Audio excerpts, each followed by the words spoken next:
Na estrutura do arco posterior, se tem também um tubérculo posterior, que é essa estrutura aqui. Para não ter dúvida do que é parte anterior e posterior, observa que o arco anterior ele é menor do que o arco posterior. Tá? Outro processo transverso, forame transverso. Essa estrutura aqui é a face articular superior. E por cima, face articular superior. No arco anterior, se tem uma estrutura mais interna aqui na sua parte posterior, que nós chamamos de fóvea do dente do áxis, ou fóvea para o dente do áxis. O dente do áxis é uma estrutura da vértebra C2 que se encaixa nessa região. Então ele se encaixa nessa fóvea. Tá? Observa que, eu vou deixar encaixado aqui, ver se ele fica. Observa que na lateral da fóvea tem um tubérculo aqui e outro tubérculo aqui. Esse tubérculo é o tubérculo para o ligamento transverso. O ligamento transverso ele é um dos ligamentos que estabiliza aqui o dente do áxis, junto com uma série de ligamentos aqui, que a gente vai ter o ligamento alar, uma parte do ligamento longitudinal superior e inferior aqui. Então observa que o principal aqui, o tubérculo do ligamento transverso, passa o ligamento transverso aqui e estabiliza o dente do áxis. Né? Então os movimentos de flexão, rotação, eles estabilizam para que esse dente, porventura, não posteriorize. Né? Porque se ele posteriorizar, o que está passando nesse canal aqui, nesse forame maior, forame vertebral, que o conjunto de forames vertebrais forma o canal vertebral, o que está passando aqui é a medula. Né? Então, uma vez que a medula seja comprimida, ou até mesmo tenha um trauma maior, você pode levar o indivíduo, pelo menos nesse nível aqui, nesse segmento, à morte. Tá? É basicamente isso. Então aqui tem uma vista superior. Vamos para uma vista inferior. Ó. Então na vista inferior, a gente observa a face articular inferior e ao redor da face, a estrutura óssea que circula a face, nós chamamos de processo articular superior. Observa que aqui nós temos uma obliquidade no processo articular e na face articular.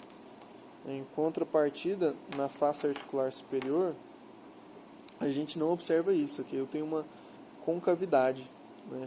Porque essa concavidade aqui vai receber o côndilo do occipital. Então, a gente observa o côndilo do occipital aqui, essa estrutura que é convexa, para poder encaixar na concavidade da face articular superior aqui do atlas. Por último, não menos importante, nós temos esse sulco que passa posterior, é o sulco da artéria vertebral. Então o que acontece? A gente tem uma série de forames nos processos transversos das vértebras cervicais, a qual passa essa artéria que nós chamamos de artéria vertebral, que vai em direção ao occipital, né? Então ela faz uma curva naquele sulco da artéria vertebral e entra em direção anterior ao crânio e vai em direção ao clivo do occipital, né? Para formar a artéria basilar e posteriormente uma série de vértebras comunicar com uma série de vasos que nós chamamos de polígono de Willis. Tá? Bom, então cervical, C1 é só isso. Vamos para o C2. C2 já é um pouco diferente. É bem diferente, na verdade. A gente tem uma estrutura, aqui numa vista anterior, a estrutura do corpo vertebral. Tá? Processo articular superior, né, ou face articular superior, melhor dizendo. A estrutura do dente do áxis, né? E se vocês notarem, esse dente tem uma face articular aqui e uma face articular aqui, né? Esse aqui seria a face articular posterior e face articular anterior. Bom, se aqui é o corpo, o restante é o arco vertebral. Eu não mencionei, mas nós temos aqui um ponto que nós chamamos de pedículo. O pedículo é o ponto de união que eu tenho entre o corpo vertebral e o arco vertebral. Então o pedículo seria toda essa zona aqui, ó, passando aqui superiormente, inferiormente, né, seria o ponto de encontro aqui do corpo com o arco vertebral. Portanto, o pedículo seria essa zona aqui, no caso da vértebra C2. Se a gente virar lateralmente, a gente consegue evidenciar a região do processo transverso, muito pequeno, forame transverso. E agora a gente pontua algumas outras estruturas aqui, que seria aqui, ó, incisura vertebral inferior, tá? A lâmina do arco, o processo espinhoso. Então a gente verifica que o processo espinhoso da maioria das cervicais ele apresenta essa bifurcação, portanto a gente chama ele de bífido, tá? Por dentro, forame vertebral. Esse buraco aqui no corpo, esse orifício no corpo do vértebra não é nada, é só para passar um elástico aqui e poder montar a estrutura, tá? Então não existe isso na anatomia normal, tá? É só do modelo mesmo. E inferiormente a gente percebe aqui o processo articular inferior, né? Na verdade a face articular inferior. As vértebras mais peculiares então da região cervical é C1 e C2, tá? Então tem um conjunto delas montadas aqui para facilitar o entendimento de vocês, tá? A gente tem aqui a C1 e a C2 por baixo, né? Formando a articulação atlantoaxial. Tá, então agora vamos para as demais vértebras e a gente finaliza aqui as vértebras. Olha, aqui a gente tem uma vértebra cervical também, tá? Vou posicionar ela aqui para vocês. Esse aqui seria o posicionamento numa vista anterior, vista lateral e vista posterior. Aqui de cara a gente já consegue ver uma série de estruturas, né? Primeiro,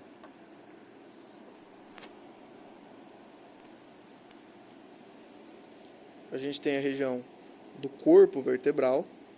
Essa estrutura do corpo vertebral ainda vai ter esses prolongamentos laterais que é denominado de unco do corpo, tá? Então é uma característica que só a cervical tem. A gente observa aqui também que o processo transverso dela apresenta duas espículas ósseas aqui que nós chamamos de tubérculo anterior e tubérculo posterior do processo transverso. Tem o forame transverso. Essa região é do corpo, essa região aqui é a região do arco.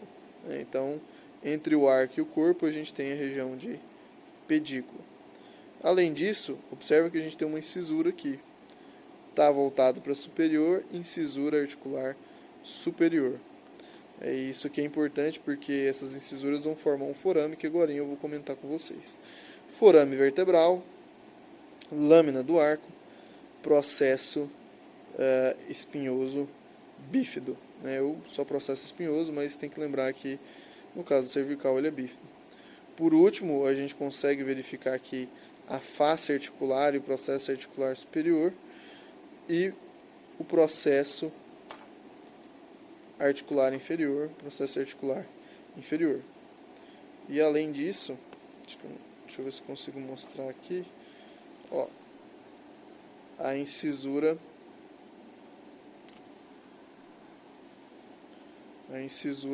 articular inferior.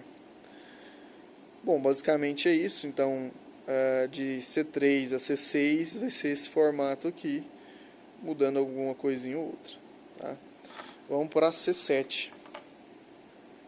Essa é uma vértebra C7, então a gente já começa a verificar que é uma vértebra um pouco maior, é mais robusta, o processo espinhoso não é bífido, pode acontecer dela não ter esse forame transverso aqui, então a gente só verifica aqui o únculo do corpo, o corpo vertebral, processo transverso, né, que já é um pouco mais alongado.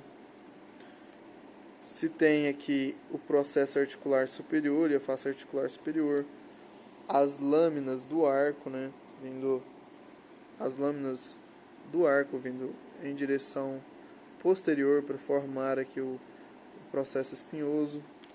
E aqui a gente consegue evidenciar bem a região de pedículo, né, então ponto de encontro entre o corpo e o arco, zona de pedículo, e na zona do pedículo a gente tem aqui a incisura articular superior e a incisura articular inferior, tá? Essa estrutura aqui onde o meu dedo está encaixando. Então, as incisuras elas ficam na região de pedículo, tá? Bom, o conjunto de vértebras, quando articuladas, os canais, né, os canais não, mas a região aqui do forame vertebral, ele vai formar um canal, que é o canal vertebral, onde passa a medula, tá? A medula espinal. Só que, vindo aqui pela essa imagem, eu vou mostrar nas lombares que fica mais fácil e mais evidente. É mais fácil para mim e mais fácil de vocês compreenderem. Ó, então eu tenho aqui o corpo vertebral, o arco, a zona de pedículo. Abaixo eu tenho incisura articular superior, incisura vertebral superior. Meu Deus, incisura vertebral inferior e incisura vertebral superior. E assim por diante, em todas. Entre uma incisura vertebral inferior e uma superior, eu formo um forame, que é o forame intervertebral. Esse forame vai estar abrindo passagem para os nervos espinais da coluna vertebral. Ó, observa que o forame ele passa bem íntimo ao corpo vertebral e a região aqui do disco intervertebral. Esse disco intervertebral aqui pode acontecer de abaular posteriormente, causando uma herniação e comprimir essa raiz nervosa, podendo gerar dor. E isso não acontece só na lombar, mas em qualquer uma das regiões cervicais e também torácicas, né? Então a gente consegue observar o forame aqui. Ele é um pouco menor em relação ao lombar, mas ele é formado ainda assim pelas incisuras vertebrais inferior e superior, tá?